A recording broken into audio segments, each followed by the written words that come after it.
are continuing to explore the scriptures that help us to understand the first statement in the new Apostles' Creed. And so I will again rehearse for you that creed. Number one, the first statement right at the top of the page. We believe God created paradise on the earth for mankind, giving Adam complete dominion. Adam willingly relinquished his dominion to Satan, bringing death and suffering to the world, initiating the Creator's only righteous recourse in redeeming his creation. We see that Adam was given the authority and complete dominion over this world, with one prohibition. And that one prohibition, he then, with that, handed the dominion, the authority of this world over to Satan. For that, Adam died. That was his death sentence. And for the Creator's righteous recourse to come to pass, it takes the death of all mankind, including the death of his son. But the Almighty has a plan, and that is a resurrection. A resurrection, as a matter of fact, there are 4 resurrections that we read about in the scripture that Paul gives us an insight to. In these 4 resurrections, all will be made alive. We'll get into that in a little bit more detail in the future as we go into this, but we want to go into the future from that eviction from the Garden of Eden. Paradise is ended and is not going to show up again until the end, the very end of God's revelation to mankind, which is the revealing of the new heaven and the new earth, the revealing of paradise and the tree of life in the midst of the garden, of which we may freely eat again. We were allowed to freely access it before, and now finally we're going to be able to access it again in the very end. But with the relinquishing of this world over into the hands of Satan, he brought death, disease, destruction in all of its manifestations, all of the evil imaginations of man, everything that he's been able to inspire in conspiring together with others who throughout history have bowed the knee to Satan for the piece of the action. Then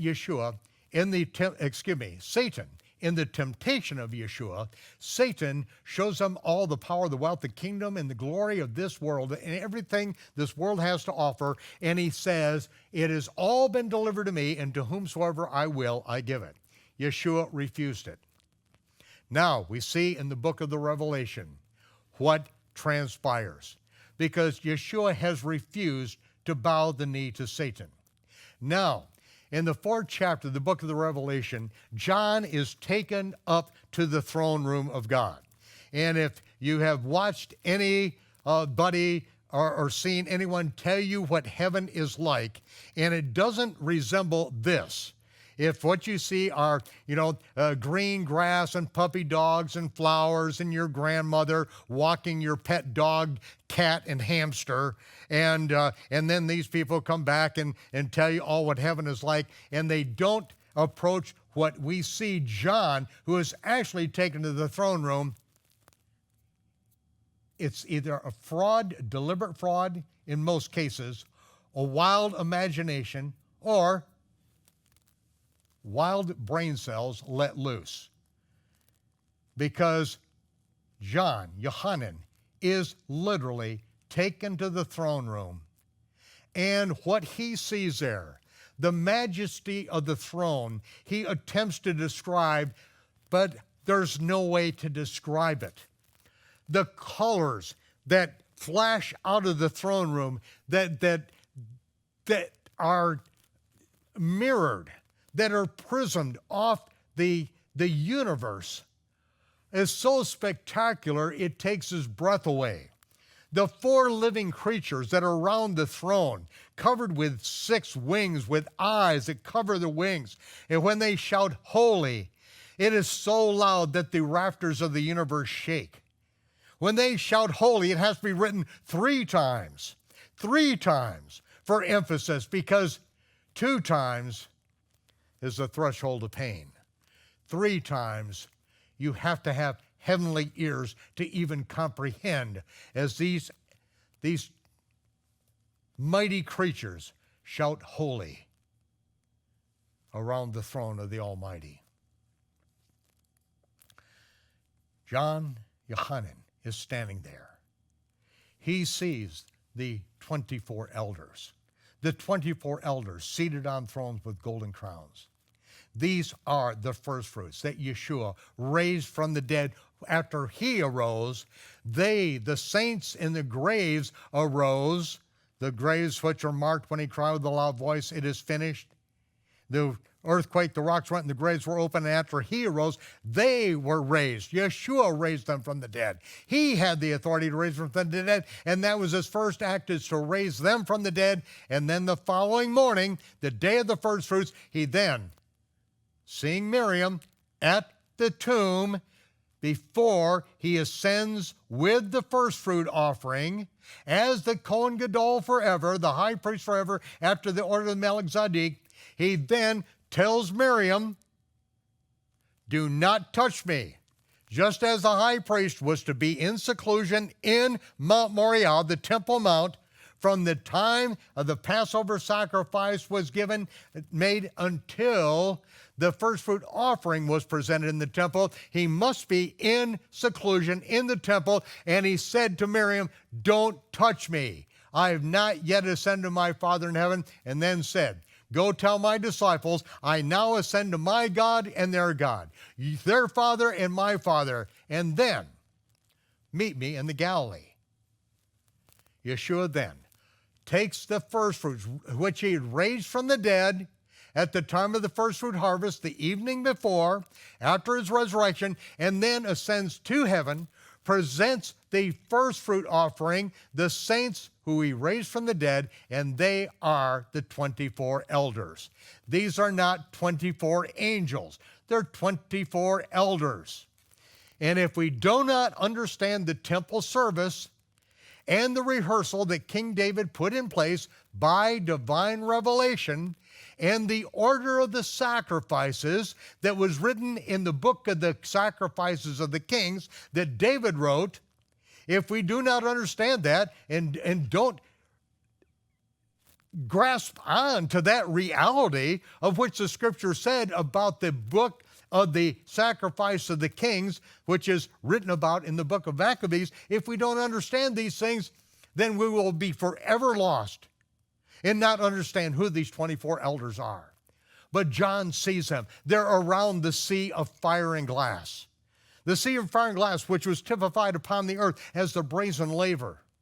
Every element in the heavenly throne room was typified upon the earth in the tabernacle furniture. And he is there. But what are all these false prophets, these people who say they've been to heaven, they come back? They never see any of this stuff. Why? It's self-explanatory. That's why I'm teaching you this, people, because if you don't adhere to sound doctrine, you are listening to the doctrines of demons. Oh yeah, your grandmother's up there feeding your pet cat until you get there. What do we need a resurrection for? Your grandmother's feeding your pet cat in heaven right now, who probably already ate your pet hamster, who's already, filled the litter box in the throne room. I mean, this is ridiculous, people.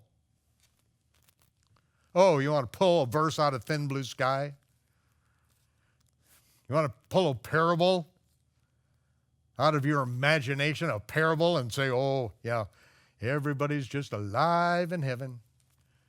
Yeah, we don't need Yeshua to come back because everyone is judged and living happily ever after with a harp and a wings and with a halo and smoking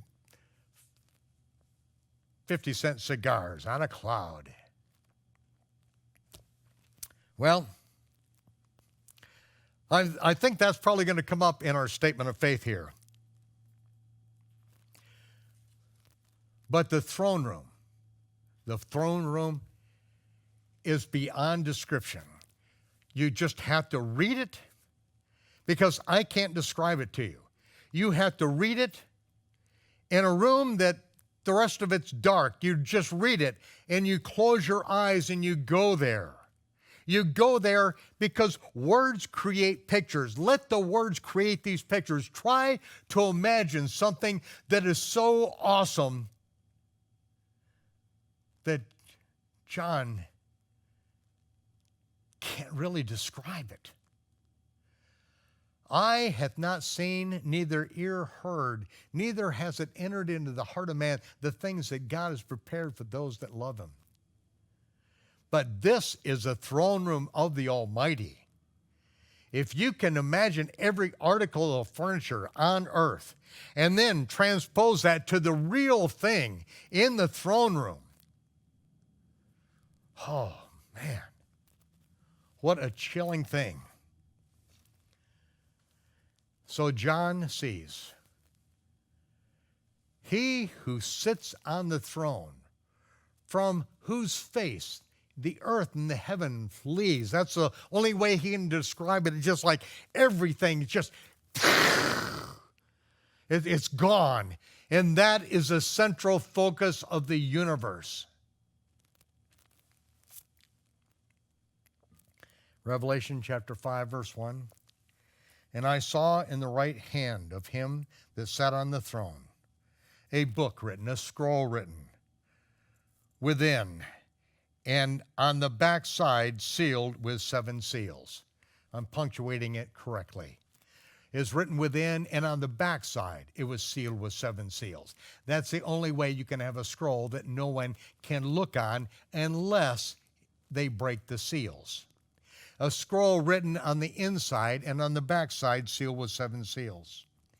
And I saw a strong angel. Now, when we say angels, it just says angels. The angels that appear to men, they usually have to start with fear not. Don't be afraid. I'm not going to hurt you. Whatever this one, this is a strong, it's a mighty angel. A mighty angel that he sees, proclaiming with a voice that echoes through the universe. Who is worthy to open the book and to loose the seals thereof? That's the question that rings out. And no man in heaven, nor in earth, neither under the earth, was able to open the book, neither to look thereon. And I wept much. The question rang out through the universe, and yet there was not a voice. It was dead silent. There was no man who has ever lived who is in the grave, in the sea, buried in the sea. No righteous act of man, no hero, no Hercules, nobody, nothing. There was no sound, no one was worthy. And Yohanan, standing right there, witnessing it all, begins to weep. And he wept like a baby. There was no hope. There is no hope in the entire universe. There is no hope. All is lost.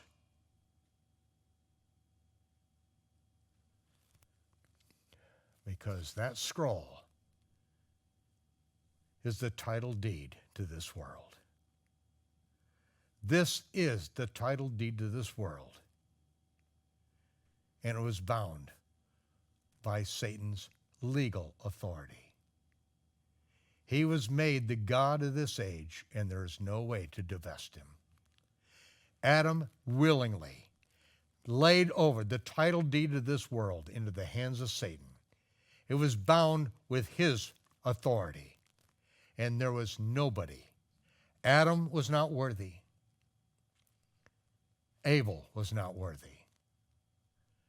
None of the sons of Adam were worthy. the universe came back, dead silent. And John knows it's over. It's all lost.